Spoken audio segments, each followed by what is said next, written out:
هذه هي الشوربة اللي لازم تجربيها اليوم. شوربة عدس بالخضرة، بنينة مغذية سهلة اقتصادية. وش راح نقولكم عليها البنات؟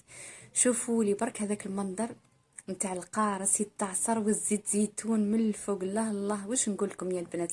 اللي مازال ما جربتش شوربة العدس بهذه الطريقه فايتها نص عمرها. اصلا شوربه العدس اللي مازال ما جربتهاش فايتها نص عمرها صراحه. بنينه بنينه لدرجه ما تخيليهاش. غير تدي برك المغرفه الاولى، ما تزيديش تحبسي، واحده ورا واحده، واحده ورا واحده، واحده ورا واحده. واش نقول لكم؟ ديري معاها اي حاجه تجي قمه في البنه.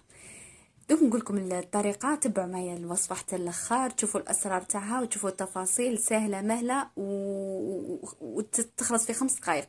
ما تنساوليش برك اللايك الجميل والكومنتير العسل لي كيما نتوما. ونبداو هنا في كسرونه، في قدره كما تقولوا. درت شويه، عندي هنا شويه سمن، ديروا شويه زبده شويه سمن كما تحبوا، وشويه زيت. ودرت معاهم حبه تاع بصل البنات، حبه واحده تاع بصل، هذا مكان 2 حبات طماطم كبار صغار كما تحبوا. درت واحد سنه تاع ثوم، سنه واحده تاع ثوم، قرن هكا تاع فلفل حار. وعندي 4 حبات زروديه، السر كامله في الزروديه. اول حاجه ما ديروش البصل بزاف باسكو تجي طعمها ما في حتى بنه. وديروا الزروديه بزاف، يعني الزروديه ونقصي البصل. الزروديه درت 4 حبات درتهم. وهنا عندي العدس الصفر، غسلته شلته مليح واحد 2 فوا ولا 3 فوا وحطيته. والمنكهات كما نقولوا احنا هنا حطيت حبه تاع جامبو، حطي مغرف معمره تاع الملح، مغرف نتاع كركم يزيد لها البنه ويعطيها لون ما شاء الله. مغرف نتاع كزبر. ونعاود لكم البنات البهارات، عندي 4 بهارات، 4 برك توابل: مغرف كزبر ناشف، مغرف كركم، مغرف ملح، ومغرف فلفل كحل. هادو هما التوابل نتاع العدس. وحبه تاع الجامبو للبنه، هذه اختياري، سما تحبوا ديروها تحبوا ما ديروهاش، هذه اختياريه. ومن بعد عادي نخلطوا كامل المكونات هادو مع بعضهم في بارد في بارد كما راكم تشوفوا البنات، بارد في بارد. كاينه حاجه برك وحده البنات، انا نحب القوام تاعها خفيف باسكو بنينه وتاكليها واحده مورا واحده. الله الله، باش نقول لكم البنات تحفه تحفه. ندير القوام تاعها خفيف. حبيتي القوام تاعها يجيك ثقيل، زودي عليهم حبه تاع بطاطا. الى القوام حبيتيه يجيك ثقيل اثقل من اللي راكم راح تشوفوها دركا في نهايه الفيديو، زيدي لها حبه نتاع بطاطا. انا ما نديرش البطاطا، تحبي تزيديها زيديها. شوفوا هنا البنات حطيتها فوق النار ما ب 10 دقائق، 15 دقيقه تلقاي العدس طاب، الزروديه طابت، كل شيء طاب الحمد لله.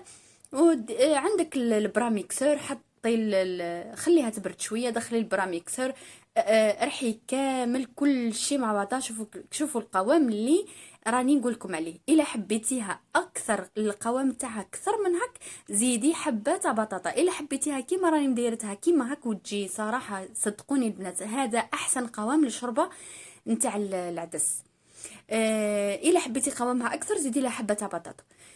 هذا ما كان البنات. نحيت هذاك الحبه تاع الفلفل، خاطر فلفل حار نحيتها، ورحيت كامل ميكسيت كامل هذوك المكونات مع بعضهم. ما عندكش برا ميكسور ديريها في الروبو عادي جدا. وهنا شوفوا البنات راني نغرف لكم فيها، شوفوا لي على البنه وعلى الشكل. كي نقول لكم البنات تاكلي طبسي، تاكلي زوج، تاكلي 3، تاكلي 4، ما تحسيش قمه في البنه. شوفوا لي البنات هنا فوق درت لها شويه تاع زيت زيتون، تعطيها وحد البنه، تعطيها وحد الريحه. تزيدي لها عصره تاع قارص. الله الله، شوفوا لي البنات منظر ولا اروع. ديري معاها شويه خبز تاع الدار، شويه سلطه. واش نقول لكم، واش نخلي لكم مع هذيك العصره تاع القارص. ما تحبسيش، طبسي مورا طبسي. تاكلي 3 تاكلي 4، ما تحبسيش. المهم البنات، الى عجبكم الفيديو ما تنسوش ديروا لي الجام البنات، الجام. ان شاء الله يكون عجبكم، ان شاء الله يكون شرحت لكم بالتفصيل الممل، وان شاء الله تكون اختصرت باسكو كان البنات يقولوا لي في لي كومونتير اختصري. ان شاء الله تكون اختصرت لكم الفيديو، ان شاء الله يعجبكم. وتجربوها، ديروها اليوم للعشاء ومع وصفة جديدة ان شاء الله. باي باي.